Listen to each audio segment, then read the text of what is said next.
Well, the State of the Nation address will be broadcast live from 6 o'clock on all SABC's public radio stations, as well as SABC2 and the SABC's 24-hour news channel on DSTV channel 404.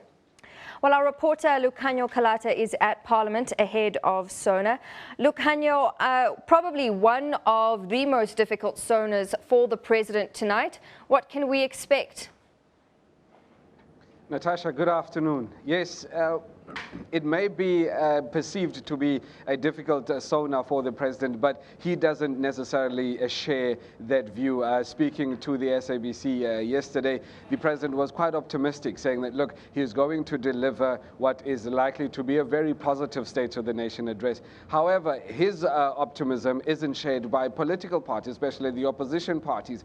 They are of the opinion that he has got a very tough mountain to climb, and he will have to address the issue of the energy situation in South Africa with Eskom and the power outages that the country is faced with. He will have to say something about the issue of corruption. He will have to say something about education, which, as you understand, is quite a critical issue for the country. And some of them want him to finally say something about the issue of land.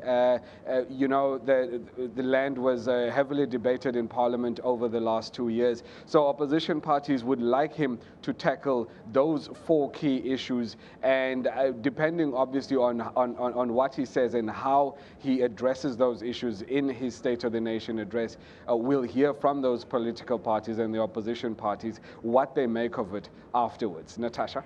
Lukhanyo, security measures, we understand, have been beefed up. Any details on those arrangements? And does this have anything to do with the EFF's threats to disrupt proceedings? Natasha, I can tell you that security has been beefed up when you compare it to previous years. You know, there have been, we understand that there are different phases of security. When I came in this morning, for instance, I think they were still on phase 1, where, you know, I could just show my accreditation, I could show my parliamentary tag, and I walked right in. But as the day progressed, I think they then moved to stage 2, which I think they're still on at the moment. And then it will then, as people are expected to come in for the State of the Nation address, they will then move it to phase 3 of security.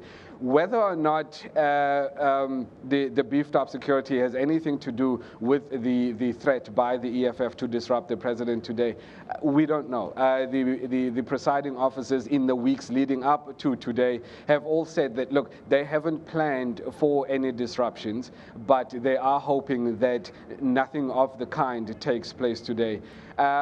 You know, it would be speculation if we say, well, the security has been beefed up because of that, because we can't definitively say, yes, it is so. Natasha? Lukhanyo, thank you very much. We'll leave it there. All the best for tonight. That's Lukhanyo Calata live from Parliament.